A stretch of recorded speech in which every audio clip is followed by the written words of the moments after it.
जगन्माता भवानी भुवनेश्वरी कामेश्वरी जगन्माता भवानी भुवनेश्वरी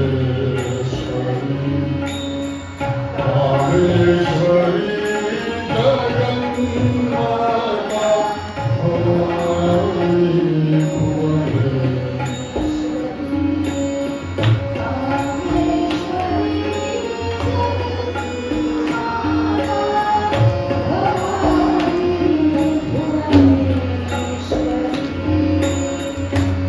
ईश्वरी जगन्माता विद्येश्वरी जगन्माता विद्येश्वरी जगन्माता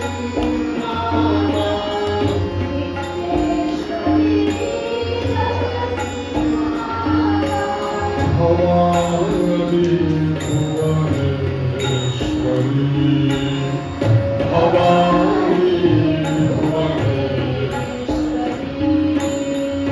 ललिता परमेश्वरी ललिता परमेश्वरी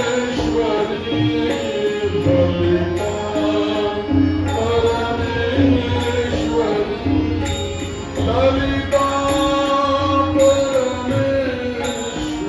ललिता परमेश्वरी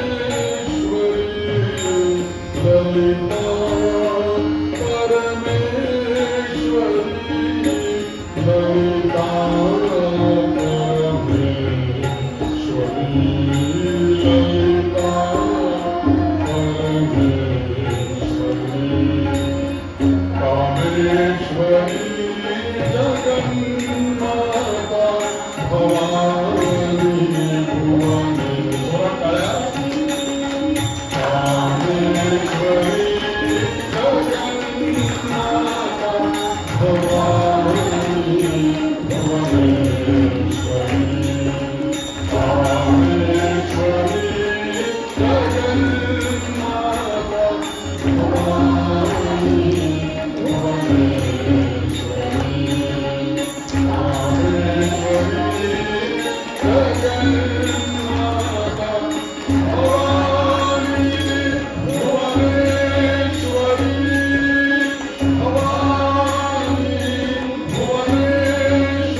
निशुंभांचा वध झाला. देवीने पुन्हा एकदा देवांना मुक्त केलं, मानवांना मुक्त केलं, पृथ्वीला अभयदान दिलं.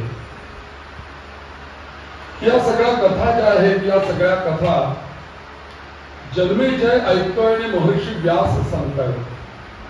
संवाद त्या दोघांचा चालू आहे. हे होता होता एकदम व्यासांना आठवलं की अरे मी तुला अजून एक अशी वेगळीच गोष्ट सांगतो म्हणून. हे जे सगळं देवीचं चरित्र आहे, हे चरित्र हे सामान्य नाही, तर हे चरित्र म्हणजे देवीचा एक पराक्रमाचा कोश आहे. आणि जो कोणी हे चरित्र ऐकेल त्याच्या सर्व मनोकामना देवी पूर्ण करतेच करते, त्याच्यावरती अखंड कृपा करते आणि त्याच्या सर्व शत्रूंचा ती नाश करते, असं सामर्थ्य या चरित्रामध्ये आहे. मग हे चरित्र कोणी ऐकलं ते तुला मी गोष्ट सांगतो. आणि महर्षी व्यासांनी सांगायला सुरुवात केली की स्वारोचिष या मन्वंतरामध्ये, हे जेव्हा मन्वंतर चालू होतं त्यावेळेला एक सुरथ नावाचा एक राजा होता. आणि तो सुरथ नावाचा राजा अत्यंत गुरुभक्त होता, सेवा करणारा होता, एकपत्नी व्रत करणारा होता, त्याच्याकडे बुद्धी कौशल्य पुष्कळ होतं. परंतु काही वेळेला असं होतं की जे काही चांगलं चाललेलं आहे ते सगळ्यांना बघवतं असं नाही. आणि नेहमी असं असतं की आपण ज्या राज्यामध्ये राहतो, आपल्या राज्याचा जो राजा आहे तिथे आपलं काही चालेल असं झालं ना की लोक परराष्ट्राची संकल्पना करतात, मग तिकडून फंड येतात आणि मग इकडे काय घडायचं ते घडतं. हे पूर्वीपासून चालू आहे, आता नव्हे, याच्यातलं असंच आहे. म्हणून या सुरथ नावाच्या राजाचे जे प्रधान होते, ते काही मंत्रिमंडळ होतं, त्यांनी काही शत्रूंची संगनमत केलं आणि संगनमत केल्यानंतर त्यांनी फितुरीच केली आणि या राजाचा युद्धामध्ये पराजय झाला. सगळं मंत्र्यांनी बळकावलं आणि या राजाला आता कळेना की मी करावं काय, कारण माझं राज्य गेलं, सगळंच काही गेलं, आता माझ्या हातात काही राहिलं नाही.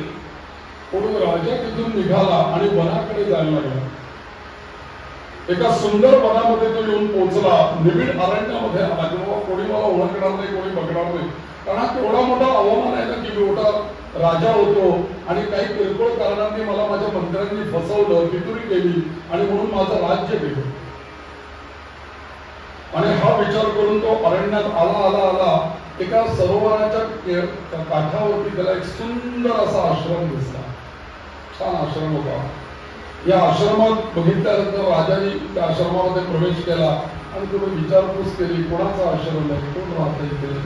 कुठेतरी राहताना जाणीव झाली होती राजाला. तेव्हा त्याला असं तिथे काम करणाऱ्या काही शिष्यांनी, काही लहान मुलं होती, काही अभ्यास करत होते, त्यांनी सांगितलं की हा जो आश्रम आहे, हा आश्रम भगवती आदिशक्तीचे उपासक श्री सोमेधा ऋषी यांचा आश्रम. हा राजा तिथपर्यंत जाऊन पोहोचलेला होता. आणि अर्थातच राजाला आनंद झाला की आपण कुठेतरी चांगल्या ठिकाणी आलेलो आहोत, कदाचित माझ्या कल्याणाचा मार्ग मला इथे मिळेल. म्हणून राजा आनंदी झाला. त्या आश्रमात तो राहिला आणि थोड्या वेळाने ऋषी स्नान करून नदीवरनं त्या आश्रमामध्ये आले. ऋषींना पाहिल्यानंतर या राजाने दंडवत केला, नमस्कार केला, लोटांगण घातलं. ऋषींनी या राजाला उठवलं आणि आपल्या जवळ घेतलं आणि राजाला सांगितलं, बाळा आता तू चिंता करू नकोस, तू आता या आश्रमामध्ये आलेला आहे, तुझी जबाबदारी आता माझ्यावर आहे, घाबरू नकोस आणि निवांतपणे निर्भयपणे तू माझ्या आश्रमामध्ये आहे, काही काळजी करू नको. आणि काही वेळेला असं असतं की आपण खूप संकटांमध्ये असू, दुःखामध्ये असू ना, आणि कोणी आपल्याला एकदम असं जवळ घेतलं आणि कोणी गोड आपल्याशी बोललं ना, तरी आपलं दुःख हलकं होतं एकदम. आणि काही व्यक्तींना तर बोलायची आवश्यकता नसते. संकटाच्या वेळेला, दुःखाच्या वेळेला अशी व्यक्ती जरी आपल्याला दिसली ना, तर बस काम झालं. त्यांना बघूनच दुःख आणि संकट निघून जातात. तसे हे पवित्र तपस्वी असे मेधावी ऋषी. या ऋषींना कायम लक्षात ठेवावं, कारण सप्तशती मधला 13वा अध्याय जो आहे, तो 13वा अध्याय, या 13वा अध्यायाची कथा सप्तशतीमध्ये आलेली आहे. तीच कथा मी तुम्हाला सांगतो, फक्त थोडी भाषा वेगळी आहे सप्तशतीपेक्षा इथली देवी भागवतातली, पण त्यातली जी काही मुख्य पात्र आहेत तीच आहेत, सुरथ आणि तो हा सभा मेधा नावाचा ऋषी. तर या मेधा नावाच्या ऋषींनी संपूर्ण सप्तशती या सुरथ राजाला सांगितलेली आहे, अशी ती कथा आहे. म्हणून त्याचे 13 अध्याय आहेत, 700 श्लोक आहेत. आणि ज्या ग्रंथामध्ये 700 श्लोक असतात त्याला म्हणतात सप्तशती. शत म्हणजे 100 आणि सप्त म्हणजे 7. ज्या ग्रंथामध्ये 700 श्लोक आले त्याला म्हणतात सप्तशती. म्हणून आपली जी भगवद्गीता आहे ती सुद्धा सप्तशती आहे. भगवद्गीतेच्या पण श्लोकांची संख्या 700 आहे. पण तिथे फरक आणि इथे फरक एवढाच आहे की या सप्तशतीमध्ये 13 अध्याय आहेत आणि भगवद्गीतेमध्ये 18 अध्याय. पण दोन्ही सप्तशतीचे 700 श्लोकांमध्ये गीता सांगितले, 700 श्लोकांमध्ये सप्तशती सांगितलेली आहे. तर या राजाला जवळ घेतला आणि तो आता इथे निर्भयपणे राहा म्हणून राजा तिथे राहायला लागला. आता ऋषींच्या आश्रमामध्ये काय साधना करायची, एकदम सात्विक वातावरण, कुठलं भांडण नाही, तंटा नाही, आरडा नाही, ओरडा नाही, कुठली तक्रार नाही, काहीच नाही. तिथल्या नियमांप्रमाणे राहायचं. आणि हे होत असताना एक दिवशी राजा सहज गत्या तिथे एका पिंपळाच्या झाडाखाली जाऊन बसला. त्याला हात लावून विचार करतोय की आता माझ्या राज्याचं काय झालं असेल. त्या शत्रूने माझा आक्रमण करून सगळं राज्य तरी हिरावून गेले नसेल ना, ते राज्य करत असतील. माझ्या बायकाबरोबांना त्यांनी छळलं तर नसेल ना, माझ्या प्रजाजनांना ते शत्रू छळत तर नसतील ना, हा विचार करत करत करत त्या दगडावरती बसलेला आहे. आणि एकदम त्याला एक अशी व्यक्ती दिसली की ती पण अशी विचार करत इकडे तिकडे फिरते त्या आश्रमामध्ये. आणि एकदम त्यांनी त्याला बोलवला. अरे ओ म्हणे इकडे या, कोण तुम्ही, काय कसं, झाली ओळख. आणि तेव्हा तो म्हणा, मित्रा माझं नाव आहे समाधी, मी एक वैश्य आहे. तो म्हणला माझं नाव सुरत, मी एक राजा आहे. हे दोघं जण मित्र झाले आणि दोघं जण त्या झाडाखाली गप्पा मारत बसले. आणि मग दोघं जण एकमेकांना सांगतायत हा समाधी नावाचा वैश्य असं सांगतोय. काही काही लोक असे असतात बघा की त्यांना काटेकोरपणे जीवन हे त्यांचं, गरिबीतून ज्यांचं जीवन वरती आलेलं आहे ना, ती लोक खूप काटेकोर असतात. अगदी शिस्त असते त्यांच्या जीवनामध्ये, म्हणूनच ते उन्नत झालेले आहेत ना. आणि काही वेळेला असं होतं की वडिलांनी मिळवलेली जी श्रीमंती असते, पतीने मिळवलेली जी श्रीमंती असते, स्वकष्टार्जी, त्यांच्या पुढच्या ज्या पिढ्या असतात त्यांनी तेवढे कष्ट भोगलेले नसतात ना, त्याच्याकरता त्यांना ते सहजगत्या प्राप्त झालेलं असतं. त्यामुळे त्या वडिलांची आजोबांची जी शिस्त असते ती पुढच्या पिढ्यांना नको असते. परिणामी काय झालं की या समाधी नावाचा वैश्य होता. या वैश्यानी त्या सारख्या सूचना द्यायला, हे असं करू नका, ते तसं करू नका, मला असं चालत नाही वगैरे वगैरे करायला लागलं. सारखी त्यांच्यामध्ये कलह व्हायला लागला. मुलं आणि वडील, बायको आणि नवरा याच्यामध्ये सारखं कलह. हा शेवटी याला उभा आला की यांच्यात काही राहण्यात काही अर्थ नाही. आणि तेवढ्यात त्याच्या बायको आणि मुलं हे म्हणलं की बाबा तुम्हाला आता हे आवडत नाही ना, आमचं चालते बा म्हणत ना, आता कशाला राहता म्हणजे ते आमच्या बरोबर. आणि त्या समाधी नावाच्या वैश्याला त्यांनी घरात हाकलून दिलं. आता बघा, एक राजा आहे, तो राज्य पदच्युत झाला म्हणून या सुमेधा नावाच्या आश्रमामध्ये आला. एक वैश्य आहे, त्याला घरात हाकलून दिलं म्हणून तो या आश्रमामध्ये आला. म्हणजे एक आहे सत्ताधीश राजा आणि एक आहे अर्थाधीश व्यापारी, धनाधीश. हे दोघेही जण हे एकत्र या समाधी नावाच्या ऋषींच्या, सुमेधा नावाच्या ऋषींच्या आश्रमामध्ये आहेत. आणि हे होत असताना दोघं जण राहायला लागले एकत्र. आणि एक दिवशी त्यांच्या मनात आलं, रोज त्या ऋषींचं प्रवचन ऐकत होते. त्या आश्रमातलं सगळं अन्न खाल्लं त्यांनी. काही दिवस सात्विक वातावरणामध्ये राहिले. आणि एक दिवशी त्यांच्या मनात आला की आपल्या कल्याणाचं आपण काहीतरी या ऋषींना विचारूया. ऋषी झाडाखाली बसलेले असताना ते दोघे जण त्यांच्या समोर गेले आणि म्हणाले की ऋषीवर्य, मुनिराज, आम्ही बरेच दिवस इथे राहिलो. आमची अशी इच्छा आहे की आम्हाला काहीतरी मंत्र द्या, काहीतरी तंत्र द्या, काहीतरी साधना द्या. येणं केलं प्रकारे आमचं कल्याण होईल असा काहीतरी मार्ग तुम्ही सांगा. आणि मग ऋषी सांगतात की तुम्ही योग्य वेळेला माझ्याकडे आलेला आहात. आणि मग या सुमेधा नावाच्या ऋषींनी या दोघांनाही नुसता मंत्र दिला नाही तर देवीची एक एक मूर्ती दिली दोघांना. चतुर्भुज मूर्ती, अष्टभुज कुठली होती ती त्यांना ती मूर्ती दिली. आणि त्यांना दोघांना मंत्र दिला देवीचा. आणि सांगितलं की तुम्ही या मंत्राचं अनुष्ठान करा, साधना करा, जप करा आणि तुमचं कल्याण मी कोण करणार तुमचं कल्याण? ती जगदंबा साक्षात तुमचं कल्याण करेल. कारण ती या जगाचं कल्याण करण्याकरता आलेली आहे. आणि म्हणून तुम्ही तिची शक्ती अनुभवा, तिला शरण जा, तिची प्रार्थना करा. आता बघा, जीवनामध्ये दोघेही जण त्यांची अवस्था कशी झालेली असेल, अशा वेळेला त्यांना जगदंबेची उपासना हे सुमेधा नावाचे ऋषी देत आहेत आणि ते उपासनेला लागले. दोघं जण दिवस रात्र आता अनुष्ठान करायचं. बस जगदंबा नुसतं नाही तर जगदंबा प्रसन्न होईल तोपर्यंत आता अनुष्ठान करायचं. म्हणून त्यांच्या तपश्चर्येचं दोघांचं वर्णन केलेलं आहे की ते सकाळी पूजा करायचे, नंतर जप करत बसायचे, जप करून झाला कंटाळाला हातातली माळ खाली ठेवायचे, ध्यान करायचे, ध्यान करून कंटाळाला पुन्हा माळ घ्यायचे, पुन्हा जप करायचे, संध्याकाळ झाली देवीची आरती करायचे, रात्री देवीचं कथा ऐकायचे, वाचायचे, चिंतन करत झोपायचे, पुन्हा दुसऱ्या दिवशी दिवस उठायचे. अशी अनेक दिवस पर्यंत त्यांनी देवीची उपासना केली. आणि अशी उपासना केल्यानंतर त्यांना स्वप्नामध्ये देवीने एकदा दर्शन दिलं. पण राजाचं समाधान झालं नाही. म्हणला स्वप्नात काय दर्शन देण्याकरता मी एवढं साधन केलंय का? स्वप्नात कशी दर्शन देते? प्रत्यक्ष मला दर्शन पाहिजे. अजून मी उपासना करतो तुझी, पण प्रत्यक्ष मला तुला दर्शन द्यावंच लागेल. म्हणून त्याने अजून उपासना केली.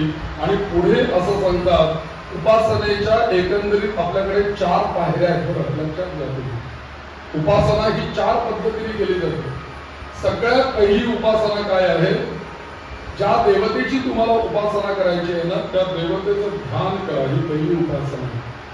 तुम्हाला जगदंबेची उपासना करायची असेल ना, तर पहिल्यांदा देवीला आठवा, देवीला डोळ्यासमोर आणा, तिचं ध्यान करा. त्याच्यानंतरची पायरी आहे, ध्यान तुमचं पूर्ण झालं. दुसरी पायरी आहे, तुम्ही त्या देवीचा एखादा मंत्र जपायला सुरुवात करा. म्हणजे दुसरी पायरी झाली जप. मग म्हणा कामेश्वर्यै नमः, जगदंबायै नमः, भुवनेश्वर्यै नमः, कात्यायन्यै नमः, माहेश्वर्यै नमः. जप करायला लागा, तिची नावं घ्यायला लागा. बघा, ध्यान झालं, जप झाला. तिसरी गोष्ट काय आहे? तिच्या सगुण रूपाचं पूजन करायला सुरुवात करा. सगुण भक्ती ही अत्यंत महत्वाची आहे. अर्चन भक्ती ही अत्यंत महत्वाची आहे. अर्च म्हणजे मूर्ती, अर्चना त्याचे अर्चन करणं, त्याला फूल वाहणं, स्नान करणं, अभिषेक करणं आणि महत्वाचं देवीच्या बाबतीत आहे कुंकुमार्चन करणं. हे अत्यंत महत्वाचं आहे. मला वाटतं परवाच्या दिवशी अष्टमी आहे, उद्या नाही, परवाच्या दिवशी अष्टमी आहे. आपण सामूहिकरित्या या ठिकाणी कुंकुमार्चन आयोजित केलेलं आहे. अतिशय शुद्ध कुंकू इथे आमचे पुजारी गुरुजी घेऊन आलेले आहेत, या मंदिराचे आचार्य. तर ते शुद्ध कुंकू त्यांनी आणलेलं आहे. आपण सगळ्यांनी काय करायचंय? आपल्या घरातली अन्नपूर्णाची जी मूर्ती आहे, देवीची जी मूर्ती आहे, ती घेऊन परवाच्या दिवशी इथे या. आणि सुरुवातीला आपण 4:30 ला कथा बरोबर सुरू करू. सर्वसाधारणपणे 5:45 पर्यंत, 5:30 5:45 पर्यंत आपली कथा करून घेऊ. आणि मग 6:45च्या पुढे एक पाऊण तास, 1 तास पर्यंत आपण हे 1000 नामावली म्हटली जाईल. आणि आपण आपल्या समोरच्या देवीला कुंकू व्हायचं. कुंकू देवीला का व्हायचं, त्यातनं आपल्याला काय लाभ मिळतो, याचं महत्व मी आपल्याला उद्या सांगेन. तर कुंकू अर्चना आपण आयोजित केलेली आहे. परवाच्या दिवशी अष्टमी आहे, त्या दिवशी आपल्या या देवी भागवत सप्ताहामधला तो एक अत्यंत महत्वाचा दिवस आहे. त्या दिवशी आपण देवीच्या 1000 नावं उच्चारून आपण देवीला स्वतः कुंकू व्हायचंय. पुरुष असू दे, स्त्री असू दे, सगळ्यांनी आपापली एक एक मूर्ती घेऊन यावं. आपल्या समोर तोरणात ठेवायची, कुंकू व्हायचं, 1000 नावांनी नमस्कार करायचा, प्रार्थना करायची. एक महान यज्ञ केल्याचं आपल्याला फळ मिळेल. आणि सामूहिक दृष्ट्या आपण कुंकुमार्चन केलं तर जगदंबेचं त्या कुंकुवाच्या माध्यमातून देवी तत्व या ठिकाणी आकर्षित होतं असं त्यांनी सांगितलेलं. कुंकू हे देवीला आकर्षण करणार आहे. तर त्यामुळे आपल्याला त्याचा लाभ होईल. म्हणून पहिली पायरी या इथे उपासनेमध्ये आपण सांगतोय ध्यान, त्याच्यानंतर जप, त्याच्यानंतर मूर्ती पूजा, इथपर्यंत आपण आलो. चौथी पायरी आहे उपासनेची. जी देवता आपल्याला आवडते त्या देवतेकरता हवन करणं, यज्ञ करणं, ही चौथी पायरी. म्हणून जेवढा जप करतो आपण त्याच्या दशांश आपल्याला हवन करावं लागतं. तुम्ही सप्तशतीचे 100 पाठ केले तर 10 पाठाचं आपल्याला हवन करावं लागतं. समजा 10 पाठ केले, एका पाठाचं हवन करावं लागतं. समजा तुम्ही हवन करू शकत नसाल तर करायचं काय, जेवढा तुम्ही जप केला त्याच्या 1.5 जप केला की तुम्हाला हवनाचं पुण्य मिळेल.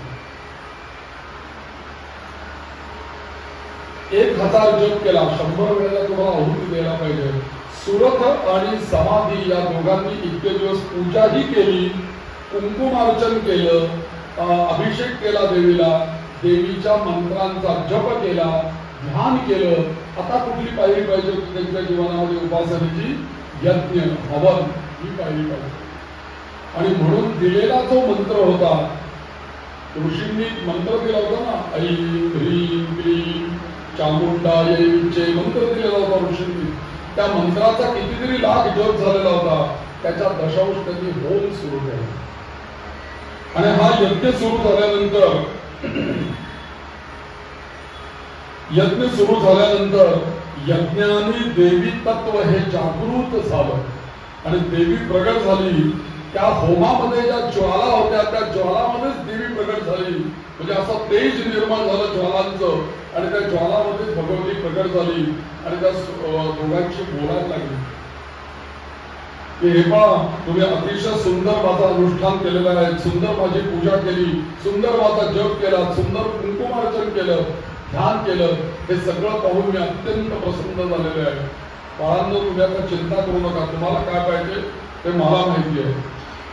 सुरत राजाला सांगितलं, तू आता चिंता करू नको, तू आता निवांत तुझ्या राज्यामध्ये जा, तिथे सर्व काही तुझ्या करता राज्य उपलब्ध ठेवलेलं आहे.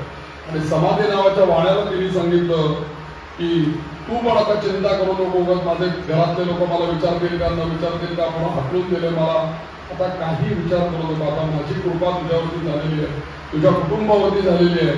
तू घरामध्ये जसा बाहेर पडून घरात जातो तसं नेहमीप्रमाणे घरामध्ये जा, तुझं स्वागत होईल. असं दोघांना वरदान दिलं. जे काही तुमची इच्छा असतील त्या सर्व पूर्ण होतील. आणि राजा, लक्षात ठेव, इथून पुढे तुला कुठलाही शत्रू तुझ्याशी फितुरी करणार नाही, कुठलाही शत्रू तुझ्यावरती आक्रमण करणार नाही. आणि जर का शत्रूंनी आक्रमण केलं, माझं स्मरण कर, मी तुझं रक्षण करेन.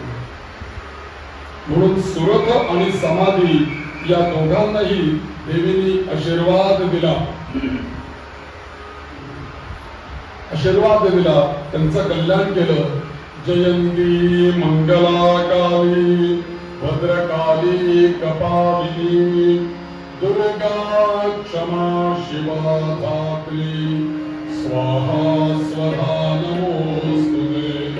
सर्वमंगल मांगल्ये शिवे सर्वार्थ साधिके.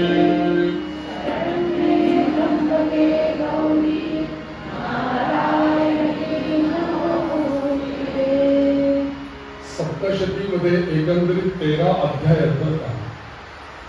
या 13 अध्यायांमध्ये देवीची 3 चरित्र आलेली आहेत. त्यापैकी पहिलं चरित्र जे आहे त्याला म्हणतात प्रथम चरित्र, दुसरं चरित्र जे आहे त्याला मध्यम चरित्र असं म्हणतात, आणि तिसरं चरित्र जे आहे त्याला म्हणतात उत्तम चरित्र असं म्हणतात. 3 चरित्र आहेत.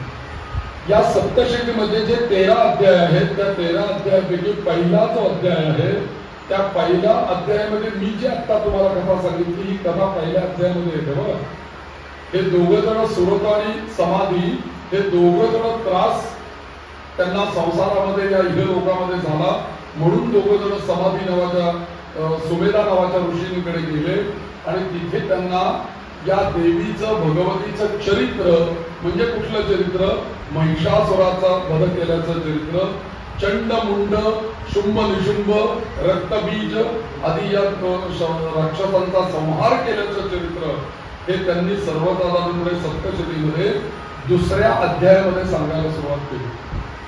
सप्तशती मधला 5वा अध्याय जो आहे तो स्तुतीपर आहे. सप्तशती मधला 11वा अध्याय जो आहे तो स्तुतीपर आहे. म्हणजे बघा, देवीची स्तुती 2दा आली, 4था अध्याय आणि 11वा अध्याय, 5वा अध्याय, हे 3 स्तुतीपर अध्याय गेले. आता राहिले किती? आणि 2 अध्याय. पहिला जो अध्याय तो सुरत आणि समाधीचा अध्याय आहे आणि शेवटचा जो 13वा अध्याय आहे त्या 13व्या अध्यायामध्ये सुरथ आणि समाधी या दोघांनी हे देवी चरित्र ऐकलं, म्हणून या दोघांचा देवीने उद्धार केल्याची कथा सप्तशतीमध्ये होती. आणि हे जे चरित्र आता आपण काल आणि आज ऐकलं ना, महिषासुराचं आणि चंड मुंड शुंभ निशुंभांचं, हे सगळं चरित्र सप्तशतीमध्ये मधल्या अध्यायामध्ये. आणि 12वा अध्याय लक्षात घ्या सप्तशतीमधला, अत्यंत महत्वाचा आहे. अध्यायाचे आकडे लक्षात ठेवा तुम्ही.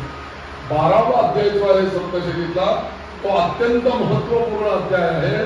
कारण या सप्तशतीची फलश्रुती मार्कंडेय मुनींनी सप्तशतीची रचना केली आहे, पण मार्कंडेय मुनींनी ती सप्तशतीचं फलश्रुती नाही सांगितली. तर मार्कंडेय मुनींनी जेव्हा ही सप्तशती सांगून झाली, त्यावेळेला त्याची फलश्रुती 12व्या अध्यायामध्ये स्वतः देवीने सांगितली. स्वतः देवीने सप्तशतीची फलश्रुती सांगितली. फार वाचण्यासारखी, अभ्यास करण्यासारखी फलश्रुती आहे.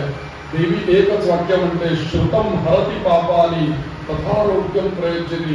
अरे माझं हे चरित्र तू नुसतं शांत बसून ऐकलंच ना, मराठीमध्ये ऐक, संस्कृतमध्ये ऐक, किंवा सप्तशतीच्या अध्यायाच्या स्वरूपात ते चरित्र ऐक, तुला ते कळो न कळो तरी सुद्धा मी तुझ्यावर एक कृपा नक्की करेन. ती म्हणते, श्रुतम हरती पापानी तथारोग्यम प्रयच्छति. एका क्षणात तू हे चरित्र ऐकल्यामुळे तुझ्या पापांचा मी नाश करेन. आणि नुसता पापांचा नाश करणार नाही, तर ती म्हणते तुला मी आरोग्य पण प्रदान करेन.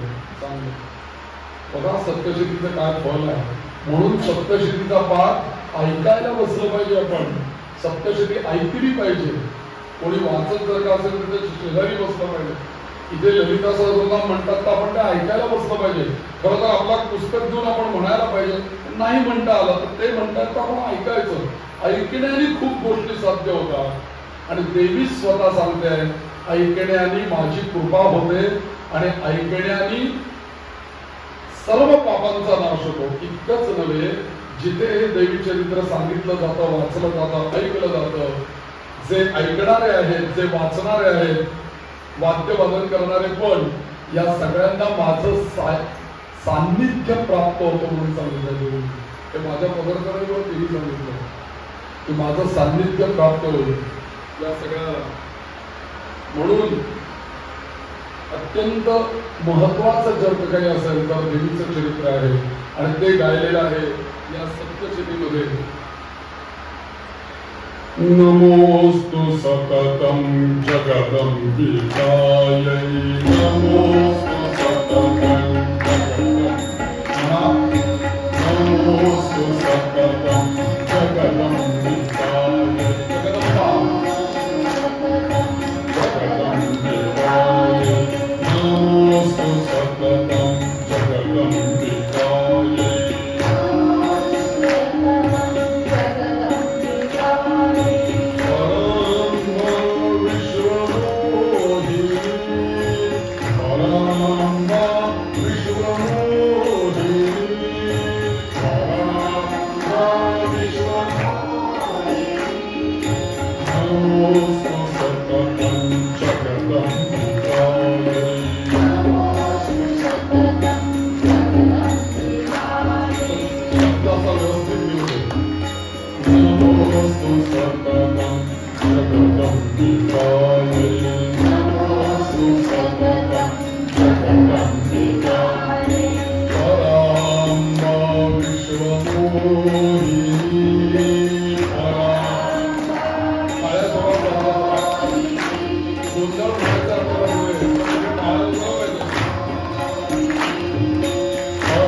Bhavani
कात्यायनी माता की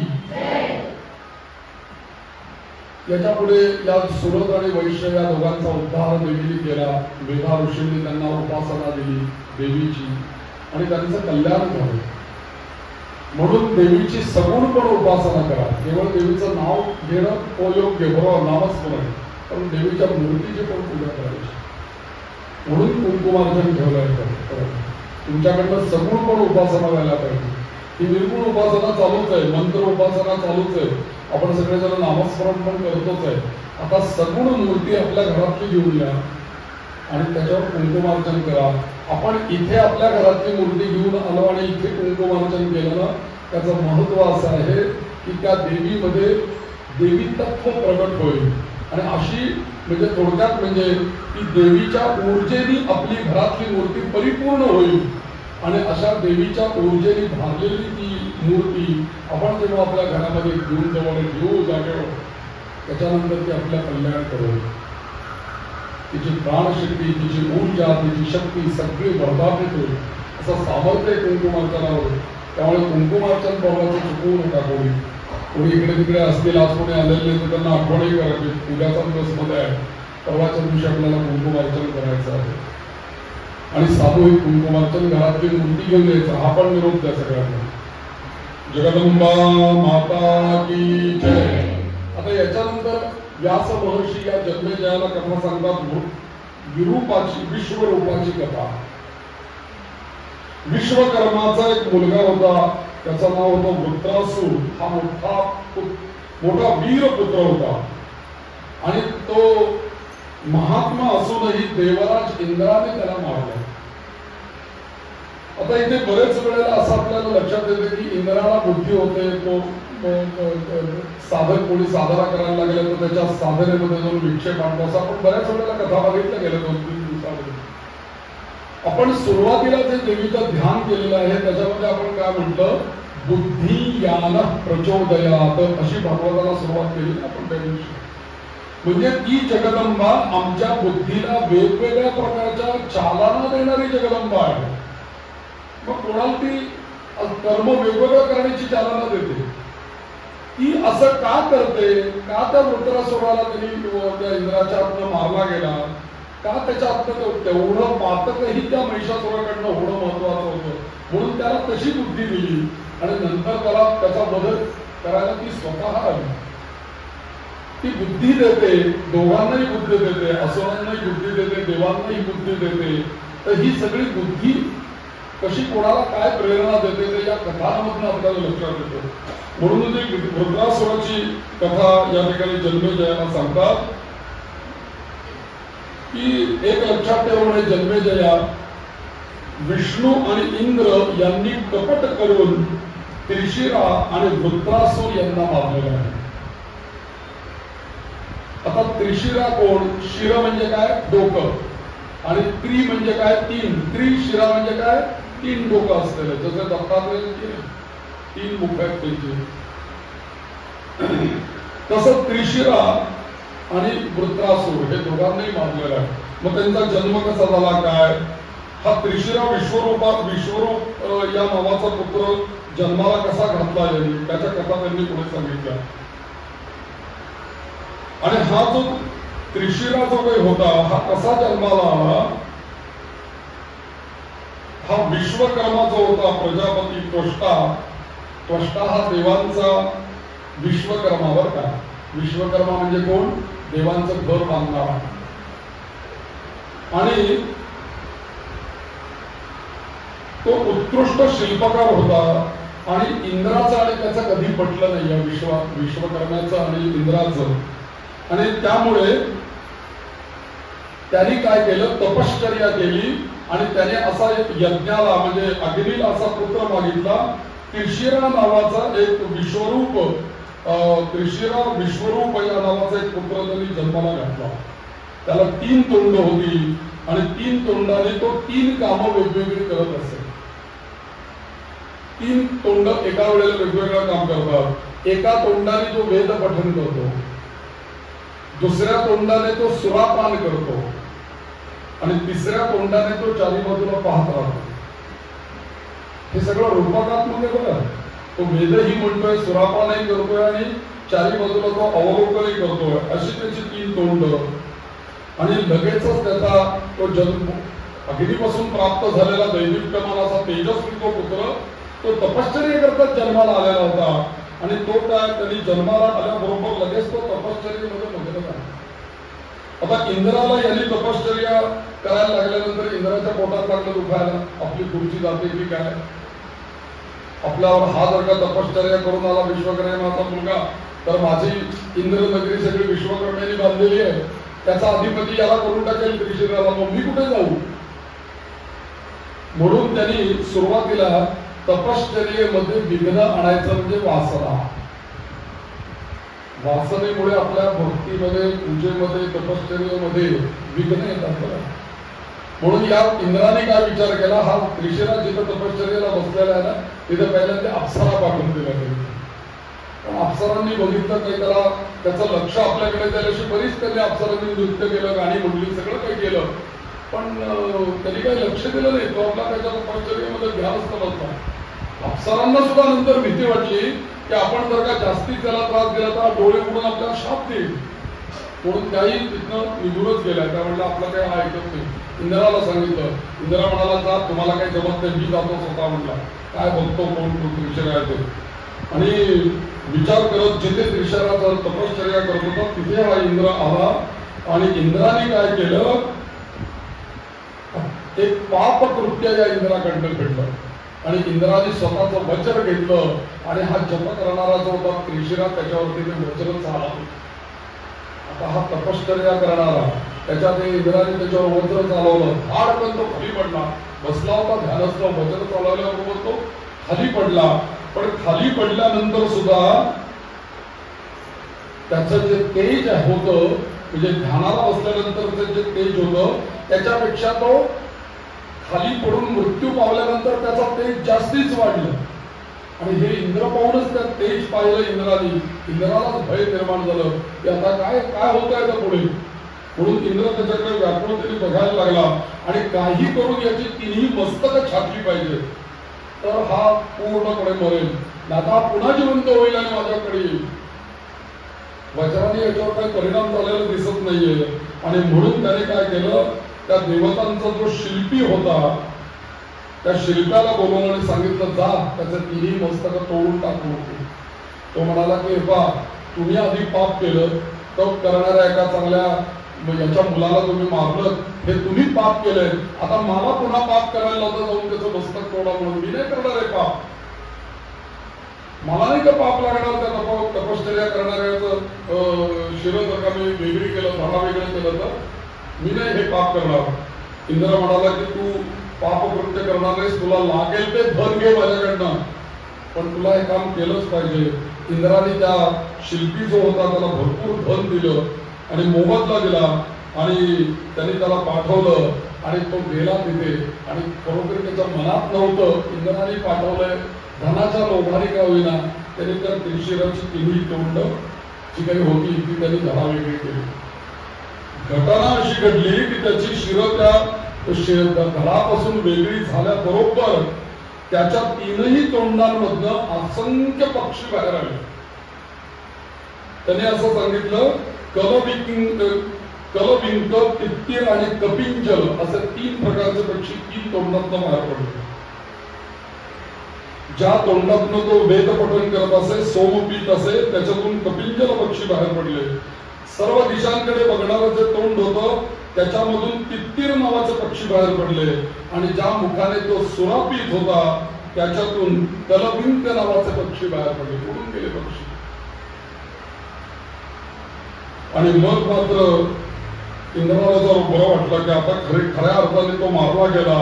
आणि खरं तर हे इंद्राने पाप केलं होतं, त्यामुळे तो बृहस्पतींकडे वगैरे सगळ्यांकडे गेला. पण सगळ्यांनी त्याला सांगितलं, इंद्रा तू हे नाही चांगलं केलं असेल, त्याला मारलं विनाकारण, स्वार्थापोटी तुला मारतोय.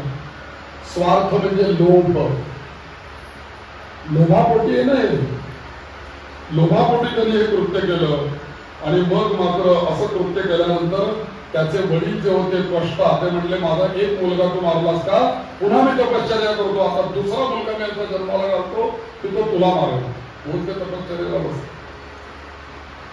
आणि मग मात्र त्यांनी तपश्चर्या करून विश्वकर्मा या वृत्रासुरा त्वष्ट्याने तपश्चर्या केली. आणि तपश्चर्या केल्यानंतर अग्नीकडून पुन्हा त्यांनी एक पुत्र प्राप्त केला. त्याचं नाव वृत्र असं नाव. हा पहिला जो होता त्याचं नाव काय, त्रिशिरा, 3 मुख असलेला. आता जो दुसरा पुत्र प्राप्त झाला त्याचं नाव वृत्र असं त्याचं नाव. आणि तो पुत्र प्राप्त झाला.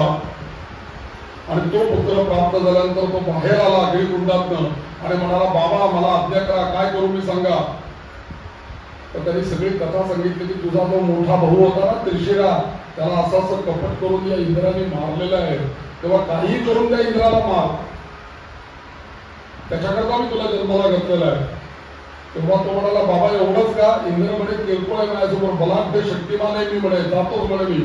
आणि तो गेला, इंद्राशी युद्ध करायला गेला. इंद्र पण त्याच्याशी युद्ध करायला आला. त्याला वाटलं की आपला युद्धात मारून त्यांनी मोठा वृत्रासुराने केलं काय, वृत्राने त्या मोठा आ केला, मुख उघडलं आणि इंद्र जो वज्र घेऊन आलेला होता त्याला गिळूनच टाकलं, पोटात गेला त्याच्या तो. आता त्या पोटात गेल्यानंतर सगळे देवही घाबरले सगळे. आता काय करायचं, इंद्र तर यांच्या पोटामध्ये गेले वृत्राच्या. ते म्हणाले काही काळजी करू नका, इंद्र जरी त्यांच्या पोटामध्ये जरी गेलेला असेल ना तरी तो अद्याप जिवंत आहे. गेलेला नाही, त्याच्या पोटात आहे तो, त्याला बाहेर काढला पाहिजे आपण. कसा काय तो बाहेर करता येईल, शक्तीची आठवण करा. शक्तीचे एक रूप आहे. कुठल्या म्हणे शक्तीचं रूप, जांभई हे शक्तीचं रूप आहे. करा तिची आठवण. आणि एकाने द्यायला लागले की 10 लोकांना येतात ते सांगावं लागत नाही. एकाने फक्त द्यायची व्यवस्था, ती शक्ती सगळ्यांना आपोआप प्राप्त होते. तसं ती जांभईचं त्यांनी चिंतन केलं. आणि जृंभा तिचं नाव का, म्हणजे आपण जांभई त्याला म्हणतो जृंभा, ही आदिशक्तीचं स्वरूप बरं ते. जृंभा म्हणजे जांभई ती आहे ना ती. तर त्यामुळे त्यांनी ती जांभईचं स्मरण केलं आणि या वृत्राने जांभई दिली, मोठा आ केला. इंद्राने अंगबारीक करून पटकन त्याच्या तोंडात बाहेर उडून आला बाहेर. आणि मग मात्र वृत्रासुराने त्याच्यातला संग्राम झाला आणि पाठोपाठ देवता त्याच्यासमोर टिकल्याच नाही, देवताही हरल्या. आणि मग वृत्रासुराने आपल्या वडिलांना बोलवलं, कोण तुमचा तो इंद्र, सगळे पळून गेले, कोणीच नाही युद्धाला, आपण जिंकलो होता बाबा. म्हणून त्या वृत्रासुराला विजय मिळाला. आणि मग मात्र सगळे देव पुन्हा हवालदिल झाले की आता या वृत्रासुराचा बंदोबस्त कसा करावा. इंद्र पण पद गेलं, देवपद पण गेलं. आणि मग सगळे जण त्या जगदंबेच्या समोर आले. जगदंबा जगदंबा जय जय अंबा जगदंबा, जगदंबा जगदंबा जय जय अंबा जगदंबा. सर्वांनी स्तुती केली. आणि स्तुती केल्यानंतर या वृत्रासुराला असा बळ होता, बारीक बोलत राहा, वृत्रासुराला असं बल होता की तू कुठल्याही शस्त्राने मारला जाणार नाहीस, ओल्या वस्तूने मारला जाणार नाहीस, कोरड्या वस्तूने मारला जाणार नाही, त्यानंतर शस्त्राने मारला जाणार नाही, असे सगळ्या प्रकारचे बल होते. आणि जगदंबा देवीची स्तुती करायला सुरुवात केल्यानंतर विष्णू आणि जगदंबा या दोघांची आळवणी केली. दोघेही प्रकट झाले आणि इंद्राला सांगितलं की इंद्रा तू काळजी करू नको, वृत्रासुराला मारण्याचा योजना कर. तू तुझ्या वज्रामध्ये विष्णू म्हणाले की मी येऊन बसतो आणि शक्ती म्हणाले की मी पण येऊन बसते. आणि मग शक्ती, विष्णू आणि इंद्र या तिघांनी म्हणून या वृत्रासुराला मारलं. कसं तर सुरुवातीला हा वृत्रासुर काही ऐकणार नाही, म्हणून या वृत्रासुराशी मैत्री करायची आणि मग त्याचा भेद करायचा असं ठरवण्यात आलं. बृहस्पतीने सांगितलं सगळ्या देवाला हा असा ऐकणार नाही, म्हणून त्याच्याशी दोन मैत्री करा आणि कपट करण्यात तुम्हाला काय सांगण्याला तुम्ही हुशारच आहात. त्यामुळे इंद्राने पण त्याच्याशी मैत्री केली आणि इंद्राने मैत्री केली. आणि एक दिवस अशी गोष्ट घडली की एक दिवशी संध्याकाळची वेळ होती आणि संध्याकाळच्या वेळेला हे दोघे जण इंद्र आणि वृत्र, दोघे जण मित्र, हे दोघे जण त्या समुद्र किनारे आले. जगदंबेची लीला बघा कशी आहे. जगदंबा जगदंबा अंबा माता जगदंबा जगदंबा जगदंबा अंबा माता जगदंबा जगदंबा जगदंबा अंबा माता जगदंबा जगदंबा जगदंबा जगदंबा. पुत्राला त्याचे वडील समजावून सांगत होते इंद्राच्या नादी लागून मग तुला कधीतरी फसवेल म्हणून. पण इंद्र त्याच्याशी मैत्री करून एक दिवशी त्या वृत्रासुराला समुद्राच्या काठी घेऊन गेला. फिरत आपण जरा समुद्राच्या किनाऱ्यावर जाऊन म्हणून तो इंद्र आला आणि त्याच वेळेला त्याच्या मनात आलं की याला ओल्या वस्तूंनी मारायचं नाहीये, लाकडाने मारायचं नाहीये, दगडाने मारायचं नाहीये, वज्राने मारायचं नाहीये, रात्री मारायचं नाहीये, दिवसा मारायचं नाहीये. किती अटी आहेत, या सगळ्या अटी पळून त्याला मारायचं. तो विचार करतो की आता इथे कसं मारता येईल याला. थोडं ओल्याने मारायचं नाही तर समोर समुद्र आहे, लाकडाने मारायचं नाही तर लाकूड असून उपयोग नाही, वज्राने पण मारायचं नाही, मग याला मारायचं कसं. आणि मग समुद्रकाठी दोघं जण फिरतायत तेवढ्यात त्या समुद्राच्या लाटा येत होत्या आणि लाटांवरती मोठा पांढरा फेस निर्माण होत होता. आणि इंद्राच्या लक्षात आलं की पाणी ओलंय पण फेस काही ओला नाही, कोरडा नाही, वरच्यावर आहे. तेव्हा त्या इंद्राने तो समुद्राचा फेस बघितला. तिन्ही सांच्याची वेळ होती. जगदंबा जगदंबा अंबा माता जगदंबा जगदंबा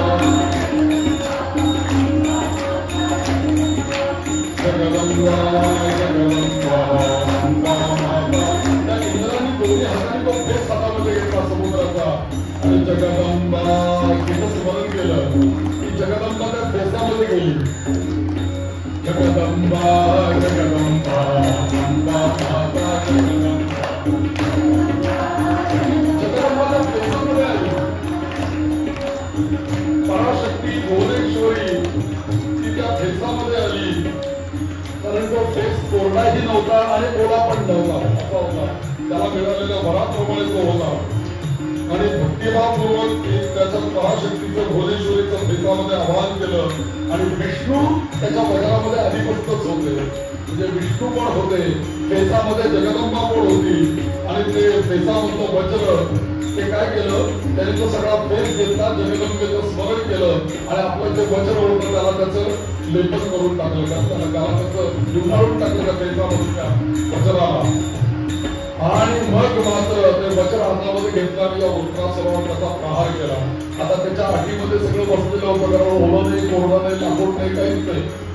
आणि त्या फेसाने जगदंबा त्याच्यामध्ये असल्यामुळे त्या फेसाला एवढी शक्ती प्राप्त झाली की त्याने हा वृत्रासूर मारला गेला. आणि मग या इंद्राला अत्यंत आनंद झाला. जगदंबा जगदंबा अंबा माता जगदंबा जगदंबा अंबा माता जगदंबा हो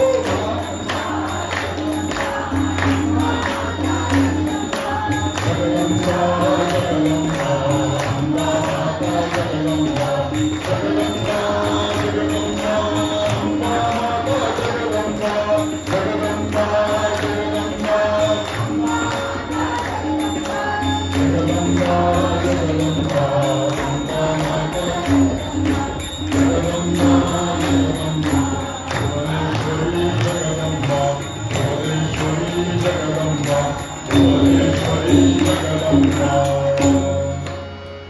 इंद्राने त्या नंदनवनामध्ये त्या देवीची जगदंबेची भुवनेश्वरीची स्थापना केली आणि तेव्हापासून देवांची कुलस्वामिनी बघा देवांना पण कुलदेवता आहे देवांना पण कुलदेवता आहे आणि ती भुवनेश्वरी ही देवांची कुलदेवता आहे त्यामुळे त्याची त्या समुद्र किनारीच इंद्राने तिची स्थापना केली आणि गोष्ट अशी घडली की हे सगळं गोष्ट घडली पण दोन अत्यंत तपस्वी आणि निष्पाप जीव या इंद्राकडनं मारले गेले त्यामुळे त्याला ब्रह्महत्येचं पातक लागलं तर हे पातक लागलेलं करायचं काय या पातकाचं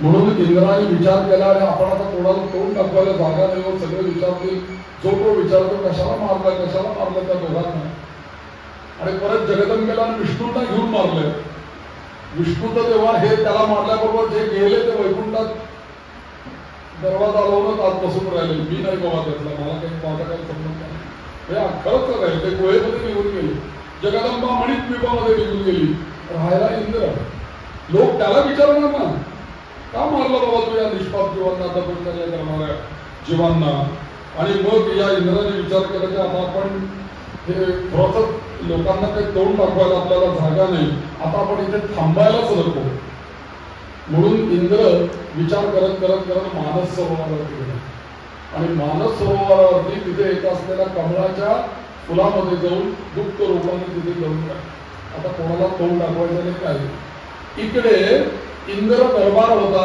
इंद्राची पत्नी होती इंद्राणी तिचा नाव का ती पण एक सौभाग्यवती इंद्राणी तिचं नाव शची असं नाव आहे आमचा हा जो विवाह प्रयोग आहे ना लग्न लावतो आपण या विवाह प्रयोगामध्ये 2 वेळेला शचीचं पूजन केलं जातं जेव्हा मंगळसूत्र पती आपल्या पत्नीला जेव्हा घालतो की नाही तेव्हा 3 देवींचं पूजन 3 देवींचं तिथे पूजन केलं जातं त्याच्यामध्ये पहिली आहे लक्ष्मी दुसरी आहे शची आणि तिसरी आहे पार्वती या तिघीही जणी अखंड सौभाग्यवती आहेत या तिघींसारखं माझ्या पत्नीला अखंड सौभाग्य लाभू दे म्हणून त्यांची पूजा केली जाते त्याच्यात शची आहे बरं कारण शची ही पतिव्रता पण आहे आणि शची ही अखंड सौभाग्यवती पण आहे तर ही शची तिथे होती इंद्र दरबार होता आणि देवांनी असा विचार केला की आता आपला राजा दिसत नाही इकडे तिकडे मग आता काय करावं म्हणून या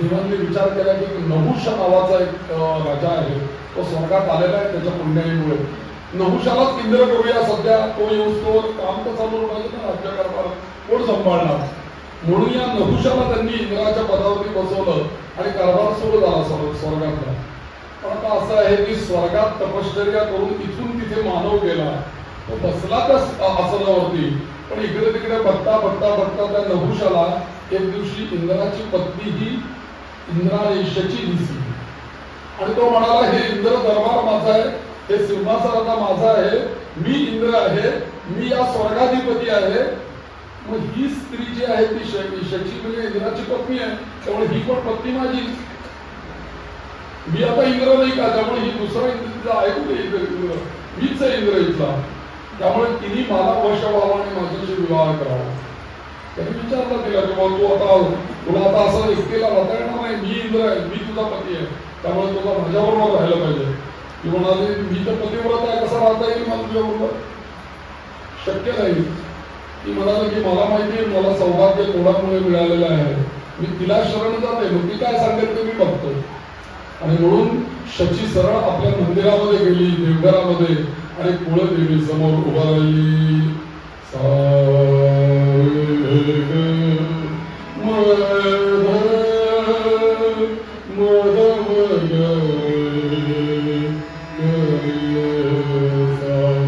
देवी भुवनेश्वरी अंबिका माता भो भुवनेश्वरी अंबा माता काय दुःख असेल इंद्राणीची कल्पना करा अंबा माता अंबा माता साथ घातली भुवनेश्वरीला देवी माता माझं रक्षण कर, माझ्या पातिव्रत्याचं रक्षण कर.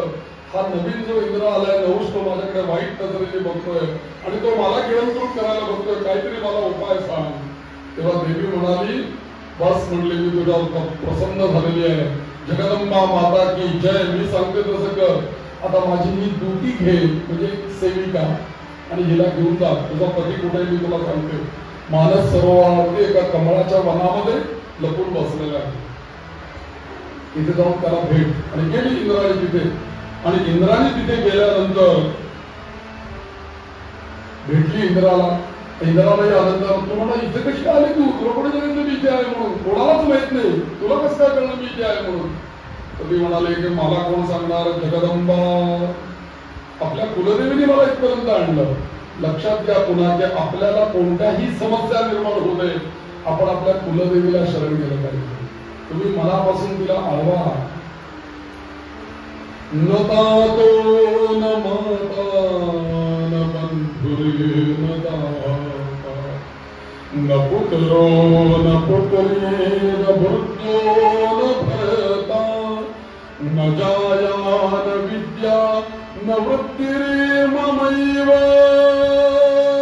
गतिस्त्वं गतिस्त्वं त्वमेका भवानि त्वमेका भवानि.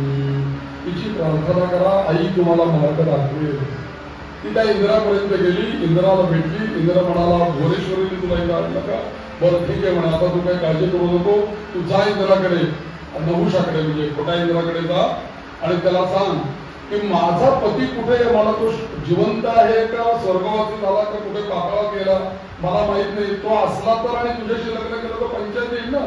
त्यामुळे तू आधी शोधून काढ माझा पती गेलाय कुठे ते, आणि तो नाही जगामध्ये अशी माझी खात्री होते, मग मी तुझ्याकडे लग्न करेल, काही प्रश्न नाही.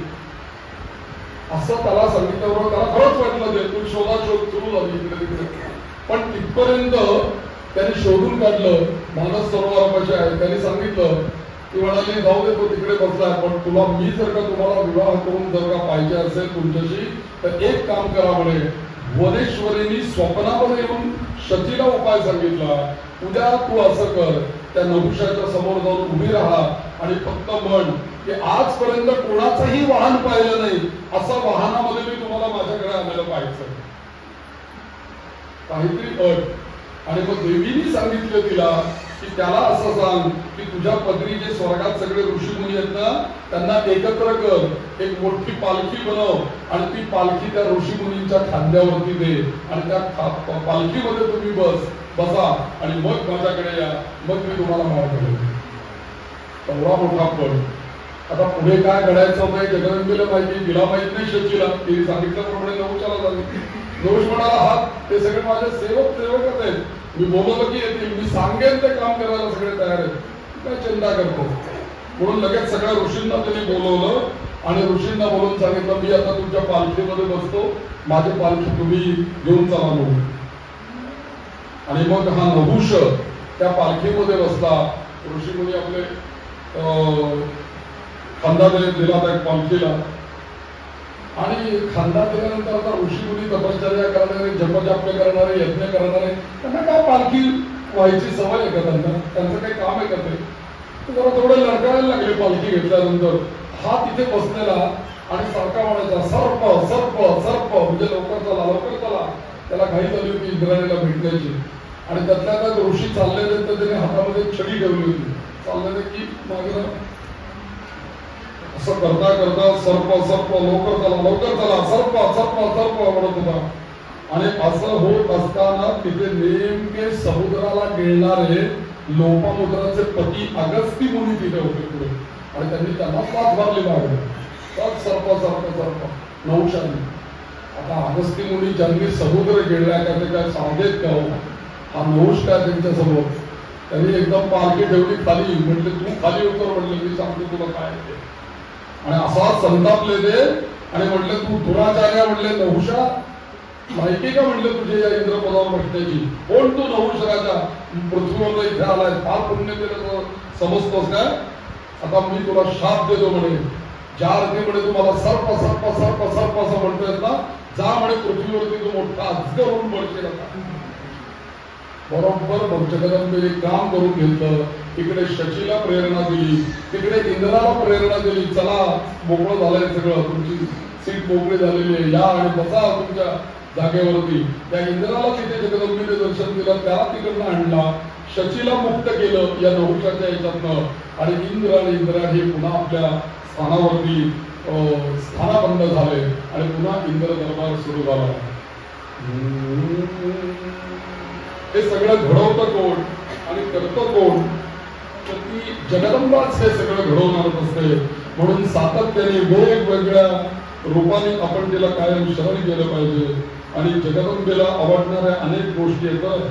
त्याच्यात तिला वाद्य फार आवडतात. तर जगदंबेला वाद्य अत्यंत आवडतात. आपल्या घरी नवरात्र बसताना की आपण वाद्य वाजवावी, आपल्याला काय घंटा असेल शंख असेल वाजवा, त्याने तिला अत्यंत आनंद होतो असं सांगितलेलं आहे. आपल्या कर्नाटकामध्ये जर का तुम्ही देवीच्या देवळामध्ये कुठल्या गेलात ना, तर तिथे तुम्हाला असं दिसेल की प्रत्येक मंदिरामध्ये ते नादस्वरम वाजवायला ठरवली असतात माणसं. रोज पूजा झाली की तेव्हा ते वाजवतात देवीच्या समोर. देवीला वाद्य अत्यंत आवडतात, गाणं अत्यंत आवडतं. या सगळ्यांनी ती अत्यंत आनंदी होते, खुश होते. आई भवानी तुझ्या कृपेने दारसी भक्ताला, आई भवानी तुझ्या कृपेने दारसी भक्ताला, अगाध महिमा तुझी माऊली वारी संकटाला, अगाध महिमा तुझी माऊली वारी संकटाला. आई कृपा करे माझ्या बळी सगळं विठोरा प्रभावी, आई कृपा करे माझ्या बळी सगळं विठोरा प्रभावी. अब गोंधळाला